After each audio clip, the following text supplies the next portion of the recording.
Hey, everybody, and welcome to this week's Two Ball Nerds. I'm Michael Myers, and that's Richard Chapman. And today we're going to be talking about EDR. In particular, is this the last episode in our EDR series, Richard? Yes, Mike, we're going to stay with this one. Okay, so this will wrap it up. In particular, what we're going to be talking about is a particular EDR solution, which is near and dear to Richard's heart, which is called SentinelOne. So last week we did CrowdStrike. And now we're going to be doing SentinelOne. So before we dive into SentinelOne at all, Richard, why would somebody pick, in your opinion, SentinelOne over CrowdStrike? Where's the beef? So as an analyst, I think a lot of analysts think SentinelOne or feel SentinelOne is easier to use. CrowdStrike and SentinelOne both essentially do the same thing. They're both at the top of the quality scale when it comes to EDR. So from a business perspective, the business entity might choose one based on cost, but they both do a really, really good job. Do you see a lot of business entities out there that use both? Does that happen? Not generally. Generally, you're going to have one EDR for your entire network, but I have seen some situations where companies merged and they maybe have two different tools because of different network segments. So that does happen, but usually they try to phase that out if they can.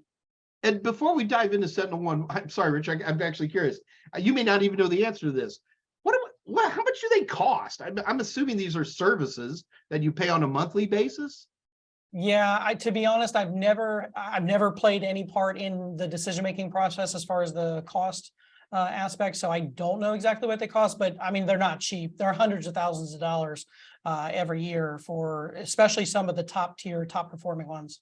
Yeah, that's what I was assuming was the thousands to low tens of thousands per month kind of price. But again, I'm just assuming here. So, and the fact you don't know either makes me feel that much better. We'll leave it for the accountants. Sounds good. We'll just play with the tool. Let them figure out which one to pay for. Okay, so let's go ahead and dive into SentinelOne. You got something to show us today? Yeah, sure. I've got a little alert here we can take a look at. Actually, first off, right off the bat, you can see my dashboard, it's kind of similar to the CrowdStrike one. If you look back and watch that video, you'll see the initial dashboard with all the different detections. I'm just going to go with this simple one right here at the top. First off, just like other tools we've used, when you first click on it, you're getting a summary, kind of an overall summary of what's going on with the alert. You can see the hash of the file. Actually, this is the file name of the file in question, and it kind of looks more like a hash to me.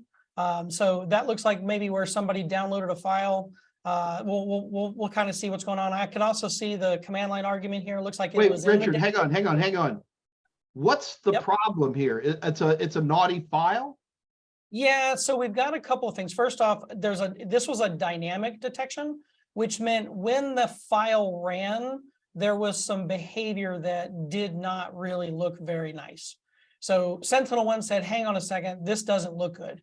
We've got basically some behavioral, and this was actually on write. So that might tell me that we had a file that was written to the disk, and when it was written to the disk, depending on how it was executed, we have a detection of that activity of that file when it landed on the machine. So we'll take a deeper dive here. First off, just to understand exactly what we're dealing with, we've got a nice quick link right here to VirusTotal. I know you guys see VirusTotal a lot, but it's used a lot in our industry. And right off the bat, I mean, you can definitely see this is a malicious file. We've got notations here from the different security vendors about Trojan, riskware, malware, backdoor, kind of a little bit all over the place. But if we go to community, we might get a little bit better. Yep. So threat name, smoke loader, Thor APT scanner. So we actually have some sandbox reports from VMray. We've got some sandbox reports from Joe Security. So this file has been submitted in the past to open source sandboxes who have done full analysis on this file. So that would give us a lot of context. And those would definitely be items that I would want to grab. For instance, if I were to copy this, I could put this in my ticketing. But if I've never seen this before, then I can go to that sandbox report and I can understand the overview of the file, the different network connections, behaviors, other files it interacts with, all that fun stuff. So pretty open source intelligence is really nice when it's something that is well known. So, but in terms of doing your day-to-day SOC job, Yep. on something like this, you're basically going to, the tool has caught something, and your job is to say, good boy, tool, and to delete that file. Is that accurate? Well, to a certain degree, you're right, but there's also a little bit more to that. And depending on what level analyst you are in your environment, if you're a good solid tier 1 with additional skill set and you can do root cause analysis, then you can really kind of dig into where it came from and how it actually started as well. You are right, though. We're seeing some remediation. This was mitigated, and we see some mitigation actions that were taken. The process was killed. The file was quarantined. So SentinelOne did its job. It saw the activity and said, wait a minute, this isn't good. And it went through and did some activity, which is nice. It kind of stops that attack in its tracks. But we can still dig in and find out, how did this user, where did this user, where's my username? Here's my device name. Actually, my username is going to be on my threat details. So I'm going to click on my threat details here. All right, so here's our username, os-Kerber. We want to know maybe how that user actually got to this file. Where did this file come from? We see it's in the downloads folder, so we can almost kind of assume there was some sort of download that occurred. But what we can do is we can actually dig into root cause analysis by digging into that endpoint and opening up the activities that occurred on that device in deep visibility. And when we do that, what we will want to do is align our time and our date so that we're looking right around the time that this activity was actually identified, because then we can see what happened. All right. So that's kind of the thought process that I would have. I'm not going to go there just yet, though. I am going to go up here to explore. Because this was dynamic, it means that it didn't necessarily capture the static detect. It didn't statically detect it as a bad hash right off the bat, probably because of the way that the file was executed.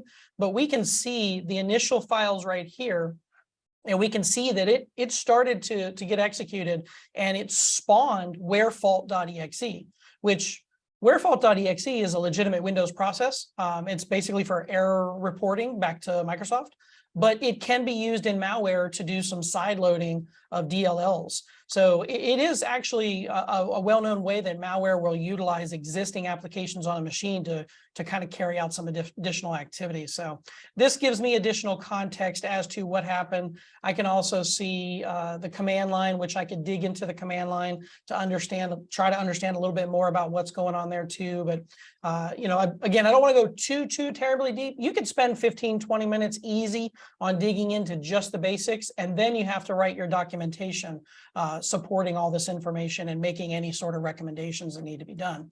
But I do want to get to the deep visibility. So I'm going to go back over here. Again, I'm going to notate my time. So 12:12 was the identified time on the 15th of March.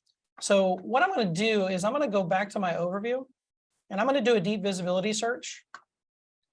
And in that deep visibility search, I'm going to give it a very defined time. I'm going to go back to the 15th. And my identification time was 12:12. I'm going to do something really close to that, say 12:10. And I'm going to take that 12:10 through, what was it, 12:12, what was the seconds? 12:12 and 18 seconds. So what that's going to do is I'm getting basically about the 2-minute time frame right before the alert triggered. So I'm going to go ahead and apply that. I want to see all the results, and I'm going to look at all of the fields that it'll give me. And I'm going to search. And what I'm doing right now in this deep visibility is I'm actually looking at the recorded activities on this machine 2 minutes before that alert triggered. And you can see these are all the events. I've got processes, cross processes, indicators, files, network activity, DNS, URLs, registry changes. So you can see all of these and dig into all of these. Now, a lot of times you can start with any sort of DNS traffic, any sort of URLs. That'll usually give you any sort of network connections that were being done right before. And sometimes that can be eye-opening. It can give you some good information. Looks like based on this, I'm just seeing maybe some windows. Let's see, assets.msn.com. This is Smart Screen. Smart Screen actually might be something I want to dig into right now, because Smart Screen actually has been used in some attacks recently. As a matter of fact, there's been some articles about it recently, but none of these really stand out as being anything blatantly bad. I'm actually going to go to indicators though, and what I'm going to do is I'm going to sort this by time, and I want to put the last items that occurred right before. So you can see literally this is 1 second before. And if we're looking at this, we can see this is exactly that file. So we can see here, it's in the downloads folder. And if I kind of scroll back, I can see Explorer right above that.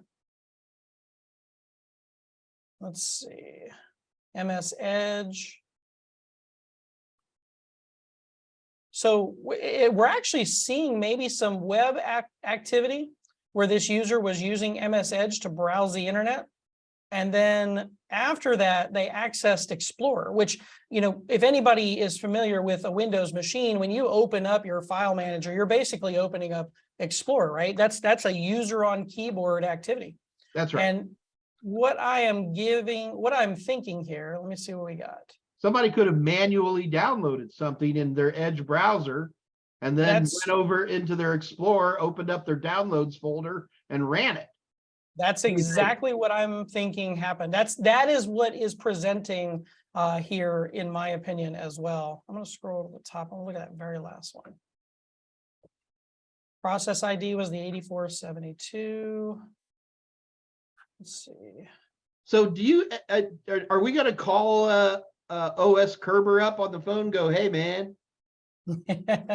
Seriously, well, is that it depends on your run book. It depends on your playbook. And in essence, what you're going to do is you're going to follow what your playbook tells you to do. Now, the good thing here is we have a security tool that did its job. It killed and quarantined the file in the process. So there's no worry there. However, we do have what looks like a user possibly visiting a website, browsing to a website and downloading a malicious file. And more than likely, if we look at some of the other processes that happened about that same time as well, I have a feeling, MS Edge, let's see, where's my time? 12:10, I'm going to rotate that around. Again, put that in descending order here. Come on. Work with me. There we go. Services, broker embedding. Yeah, I'd probably have to dig a little bit more, spend a little more time trying to narrow it down. But just off of those initial items, I'm definitely seeing some browser activity, specifically with that file, some MS Edge. So that user appears to have actually downloaded this file. I might want to actually get a little more details as to exactly where they got it from, maybe try to dig into the URL history of that device, just to see if I can find the website, because what I could then do is take that URL and block that URL in our environment. I could create an IT service ticket for our security team to be able to add that URL to a block list so that nobody can go and visit that site, right? Sure. Especially if it's a well-known malicious site. And why it wouldn't have been blocked, I don't know. But you never really know until you start really digging in there. But and then also training the user 100%. I mean, that's definitely something to notify, maybe policy violation that they downloaded a potentially malicious file. They may or may not have known that they did it. Once you dig into the information a little bit more, you might be able to make a little bit more of a determination. But yeah, you might reach out to that person. You might do a policy violation write-up. There's a couple different ways that you can handle it, but for sure, we've got a mitigated threat, which means we've got a secure situation here, which is good. We just need to make sure that we're going to also utilize the information that the EDR gives us to secure the environment even more. Block any malicious URLs. Maybe add that hash. Maybe needs to be added as well too. But it appears like maybe it probably is. SentinelOne's pretty good about adding some of that stuff when it identifies it as well, based on its analytics. So, but very yeah, cool, EDR is a lot of fun. I like digging into EDR alerts. Well, I got to tell you, Richard, that was a deep dive, man. I was enjoying that very much. You know, one of the things that always surprises me is the more I learn about EDR, is get the impression incorrectly that your job as a SOC analyst is to sit there and pat the tool on the head and go, good job. You know, you don't really get to see the actual analysis part. And I got to tell you, part of the most fun of going through this series with you has been able to see that. I like that very much. Yeah, and depending on your SOC, that's probably going to be a determining factor on how much time you have to analyze. You know, as a tier 1 level analyst, you might not actually dig too terribly deep. That might be the responsibility of the tier 2. So in that case, you could do a simple write-up, in essence, saying that this threat was mitigated by the SentinelOne EDR tool, and investigation shows that those mitigation steps were accurate and they took place and they did what they were supposed to. However, a deep dive was completed, a deep visibility search, and it appears like the user visited a malicious website or downloaded a malicious file from a website, recommending further investigation of users' behavior, or depending on the site, maybe even resetting their username or their credentials, right, their password. And of course, like I mentioned as well, maybe adding that URL to a block list. So there's many different things you can do on top of that. And you don't just go, okay, the tool did its job, time to move on. Gotcha. Cool.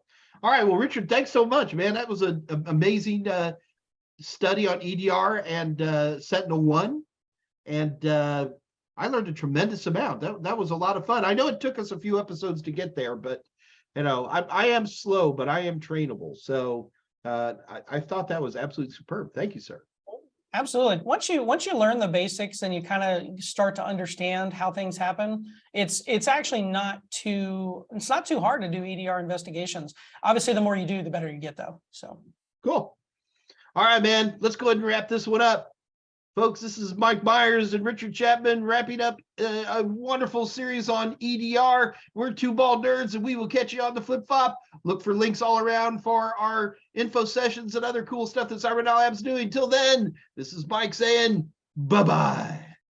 If you like Two Bald Nerds, check out our entire playlist right here. It's a lot of fun. We'll see you there.